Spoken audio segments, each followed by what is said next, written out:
एक दिन यही रमण रेती में बस खड़ी थी, ये घटना कोई कथा नहीं, यही रमण रेती में बस खड़ी थी। तो एक विरक्त संत जो कभी वृंदावन से बाहर ही नहीं जाते थे, कभी निमंत्रण में किसी के नहीं जाते थे, भिक्षावृत्ति से जीते, वो जाके बैठ गए। तो जब सब संतों ने देखा तो कहा, बाबा तुम्हें पता है ये दिल्ली जाएगी बस और वहां निमंत्रण है। कुछ नहीं बोले, बैठे थे। सबने सेठ से कहा तुम्हारी साधु सेवा सफल हुई। ऐसे विरक्त जो किसी का भी प्रतिग्रह नहीं लेते, भिक्षावृत्ति से जीते हैं, ऐसे अकिंचन महापुरुष पता नहीं क्यों कौन सी कृपा उदय हुई कि वो आपके घर दिल्ली आए हुए हैं। वो बैठे पंगत में पाए, और जब वो सामने भेंट देने आए तो बोले ये भेंट लेने नहीं आया हूं, तुझे लेने आया हूं, चल वृंदावन। तो उनका बाबा मैं तो वृंदावन जाता ही रहता हूं। और वो बस चल वृंदावन, चल वृंदावन। तो बाबा वो तो वृंदावन जाता ही रहता हूं, अभी चल सकता हूं आपके साथ, पर वो और उत्तर नहीं, चल वृंदावन। अब संतों की एक अलग भाषा होती है, उसे समझना कठिन। भेंट नहीं ली, चल वृंदावन। सबको भेंट दी, फिर सब बैठे, विदा हुए, आए। उसी दिन एक्सीडेंट हुआ और उनका पुत्र राधेश्याम।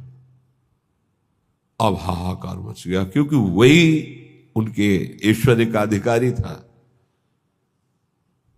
भारी अंदर उच्चाटन पैदा हुआ, कुछ अच्छा न लगने लगा। साधु सेवा, भगवत भाव सब पानी में। बड़ा निष्ठा रखना मुश्किल है। जब ये खबर वृंदावन आई तो वही संत गए जो हमें चर्चा सुना रहे थे, और जाकर उनसे कहा कि ए भाई, वो ऐसे नहीं आए थे, वो जो विरक्त आए थे, वो आपको भगवान की प्राप्ति कराने आए थे। चलो वृंदावन, आप अश्रद्धा मत करो, ये आपके लिए बहुत बड़ा योग बना है, तुम्हारा पुत्र भगवत प्राप्त हो गया है। शरीर पूर्व प्रारब्ध कर्म के अनुसार एक्सीडेंट से छूटा, पर वो भगवत प्राप्त हुआ। शरीर का हेतु जो छूटने का होता है बड़े बड़े महापुरुषों को होता है। जैसे पूज्य बक्सर वाले मामा जी, बड़े महापुरुष, भगवत कीर्तन होते हुए जा रहा था और एकदम एक्सीडेंट हुआ और बोले राधा, बरसाने से दर्शन करके जा रहे थे कहीं भगवत संगोष्ठी में, शरीर पूरा। तो शरीर का हेतु पूरा होना उसकी गति से मतलब नहीं रखता। बोले तुम्हारा पुत्र परम गति को प्राप्त हुआ है। अब वो सब मिटिया मेट कर दिया, सब बेच बाच करके सब संतों में बांट दिया। वृंदावन आकर पति पत्नी भगवत प्राप्त हो गए। वो बात उन संत भगवान ने सुनाई। ये कब होता है? डरना मत, मुझे भगवान चाहिए, मुझे भगवान चाहिए। क्यों ये भगवान चाहने वालों के साथ ऐसा क्यों होता है? क्योंकि ये भगवान ही सब रूपों में है। वो कहते मेरे इन रूपों को तो तुम्हें पसंद, आओ मेरे सच्चिदानंद रूप में आओ। तो सबकी ममता ताग बटोरी तुम नहीं कर सकते, वो बटोर लेते, आओ मेरे सिवा रह नहीं गया कोई। ये कृपा होती है। हे युधिष्ठिर, जिस पर मैं कृपा करता हूं उसका सबसे पहले प्रियजनों से वियोग कराता हूं और धन का अपहरण कर लेता हूं, और किसी का भी किसी योग्य न रखकर, किसी काम लायक न रखकर उसे ऐसा कर देता हूं कि सिर्फ मेरा ही भरोसा, मेरा ही आश्रय। तो एक शब्द में कहा, उसका सर्वनाश कर देता हूं। आओ होली खेलो। सर्वनाश की होली खेलना हो तो श्री कृष्ण से प्यार करना। डर गए ना? डरना मत।